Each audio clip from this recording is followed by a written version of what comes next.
శాయ నమః. ఓం శ్రీ మాత్రే నమః. దుర్గాదేవిని నవదుర్గా స్వరూపాల్లో ఆరాధిస్తూ జరుపుకునేదే శరన్నవరాత్రులు అంటే. ఆ నవదుర్గా స్వరూపాల్లో మూడవ రూపం చంద్రఘంటాదేవి. చంద్రఘంటాదేవి జానశ్లోకం వచ్చేసి పిండచ చందకోపాస్త్రకైర్యుత ప్రసాదం తనుతే మహ్యం చంద్రఘంటేతి విశ్రుత. పులిపై స్వారీ చేస్తూ గంట ఆకారంలో ఉన్న చంద్రవంకను శిరస్సును దాల్చి శత్రువుల ఎడ కోపాగ్ని ఆయుధంగా కలిగిన ఓ చంద్రఘంటాదేవి, నాపై కృపచూపుము తల్లి అన్నదే దాని అర్థం.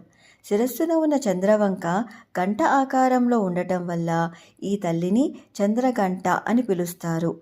హిమవంతుని పుత్రికగా ఆవిర్భవించిన పార్వతీదేవి కఠోర తపస్సుతో పరమేశ్వరుని మెప్పించగా వారి కళ్యాణానికి రంగం సిద్ధమవుతుంది.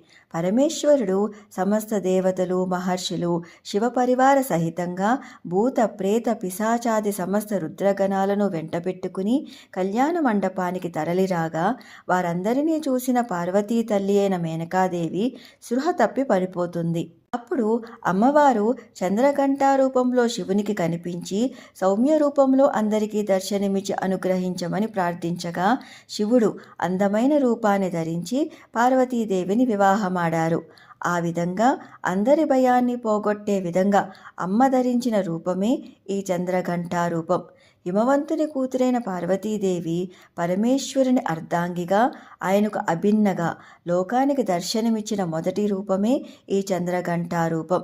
ఈ అమ్మవారు దశభుజాలతో ధనస్సు, బాణము, ఖడ్గము, త్రిశూలము, గద వంటి ఆయుధాలను, కమండలము, అక్షమాల, పద్మాన్ని పట్టుకుని వరద అభయ హస్తాలతో పులిపై ఆసీనురాలై భక్తులకు దర్శనమిస్తుంది.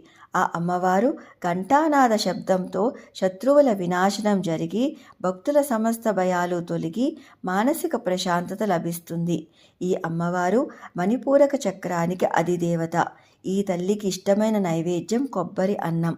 సర్వం శ్రీకృష్ణార్పణమస్తు. స్వస్తి. Please do like, share and subscribe. Krishna Sakhi.